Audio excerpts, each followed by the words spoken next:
जय सिया राम। तो दोस्तों आज पेंटिंग का वीडियो नहीं बना रहा हूँ मैं। आज कुछ एक सबके लिए एक संदेश है जो मैंने सुना है किसी सज्जन से, वो मैं आप लोगों के साथ शेयर करना चाहता हूँ कि इंसान को जो अपने लिए जीता नहीं है, इंसान हमेशा दूसरों के लिए जीता है। और आखिर में वो सोचता है कि हमारा कुछ एक साल बाद सही हो जाएगा, 6 महीने बाद सही हो जाएगा, कुछ हमारा वो काम हो जाएगा तो हम जिएंगे, उसी में निकाल देता है।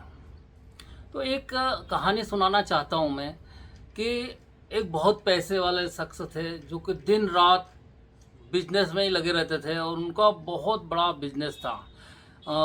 ये समझ लो कि वो नोटों की गद्दी पे भी सोए तो कम है। उनके बच्चों को सारी फैसिलिटी दी, उनकी बीवी को सारी फैसिलिटी दी, उनके माँ बाप के लिए उन्होंने बहुत कुछ किया, पर उन्होंने टाइम किसी को नहीं दिया। हमेशा उनको दिमाग में रहता था कि ये काम हो जाएगा तो मैं टाइम दूंगा, या अभी मैं बिजी हूँ। पत्नी से भी रूढ़ता से बात करना, भाई हर ख्वाहिश पूरी कर दी, बच्चों के लिए टाइम नहीं, माँ बाप के लिए सेवा नहीं की। तो एक रात क्या होता है कि वो सोते हैं और उसी टाइम 3 बजे कोई उठा देता है उनको। जब 3 बजे उठाता है तो वो बोलते भाई क्या काम है, रात को 3 बजे क्यों उठा रहा है? तो वो बोलते हैं कि अरे भैया मैं यमराज हूँ। तो मेरे को आप कैसे ले, कौन से यमराज हो ने, क्या देखा तू ये बेड पे सोया तेरी पत्नी के साथ और ये तेरी आत्मा है, देख तू खड़ा हुआ और वो तेरी आत्मा सोई हुई। तो क्या मैं मर गया हूँ? देखा बस तेरा टाइम हो गया। तो नहीं, मेरे को तो अभी बहुत कुछ करना था। तेरा टाइम हो गया भैया। तो क्या यार, एक काम करो, जिंदगी भर मैं अपनी पत्नी को थैंक यू नहीं बोल सका, एक 30 सेकंड मुझे दे दो, मैं कम से कम बोल दूं कि भाई तुमने जो मेरा साथ निभाया है अभी तक, उसके लिए थैंक यू, और मैं माफ़ी चाहता हूं अगर मैंने तुम्हारे साथ भी कोई गलती की हो। तो नहीं नहीं भाई, ये टाइम है मिलता नहीं है यहाँ पे। टाइम ख़त्म होने के बाद कर मेरे पास इतना पैसा वगैरह है, कुछ नहीं, पैसा वैसा कुछ काम नहीं आता है यहाँ पर। तो कहा अच्छा ठीक है, वो चलो यहाँ से। तो फिर बेटे के कमरे में गए, को बेटा बेटी सो रहे हैं और इनकी तो शादी करनी ने, इनका क्या, इनसे तो मैं बोल दूँ कम से कम कि भाई मेरे जाने के बाद मेरी मिसेस तुम्हारी माँ का ख्याल रखना। तो बोलते हैं कि भाई बिल्कुल टाइम नहीं है, आप नहीं बोल सकते। तो फिर वो चलते चलते अपने माँ बाप के कमरे में से निकलते हैं वो। तो कह रहे मेरे माँ बाप को मैंने कभी टाइम नहीं दिया है, हमेशा बाद में बात करेंगे, अभी टाइम नहीं है, अभी मेरे ये काम है। तो कम से कम माँ बाप से आशीर्वाद तो ले लूँ, कह तो दूँ कि भाई मैंने आपकी जो सेवा नहीं कर सका और अब मेरे जाने के बाद मेरे बच्चों का, बीवी का ध्यान रखना। तो वो भी मना कर दिया।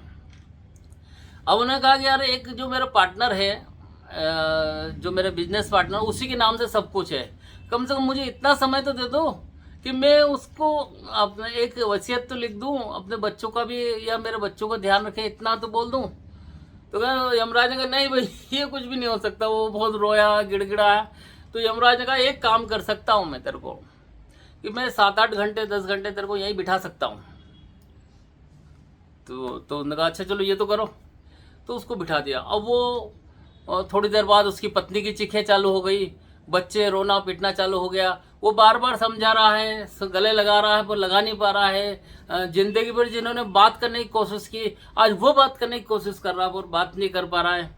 वो सांत्वना दे रहा है कि अभी मैं यहाँ हूँ पर वो नहीं है, सिर्फ आत्मा है।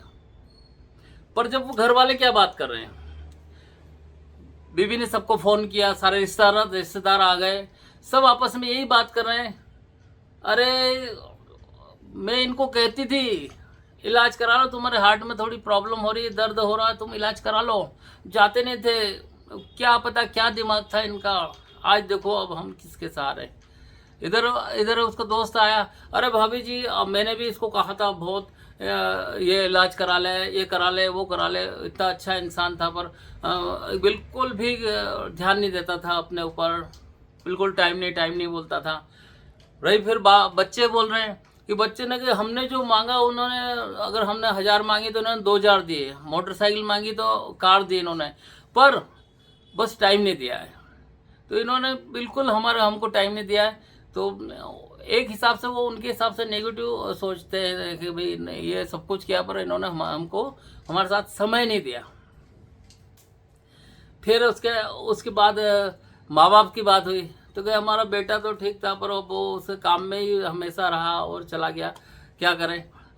सब उनको दोषी बना रहे थे, उसकी मौत का जवाबदार खुद ही उसी को बना रहे थे। तो फिर यमराज ने कहा कि भैया अब तुमको रुकना है क्या इधर, भाई तुमने सबके लिए किया, अपने लिए जिए नहीं, तो तुम काश अपने लिए भी जी जाते तो आज ये स्थिति नहीं होती। तब उन्होंने कहा कि नहीं अब मुझे इसमें संसार में नहीं रहना है, और जोर जोर से रोने लगा। तब उसकी आँख खुल गई। तो ये एक सपना है, पर हकीकत की ज़िंदगी में आदमी इसी तरह से जी रहा है, अपनों के लिए बिल्कुल समय नहीं निकाल रहा है।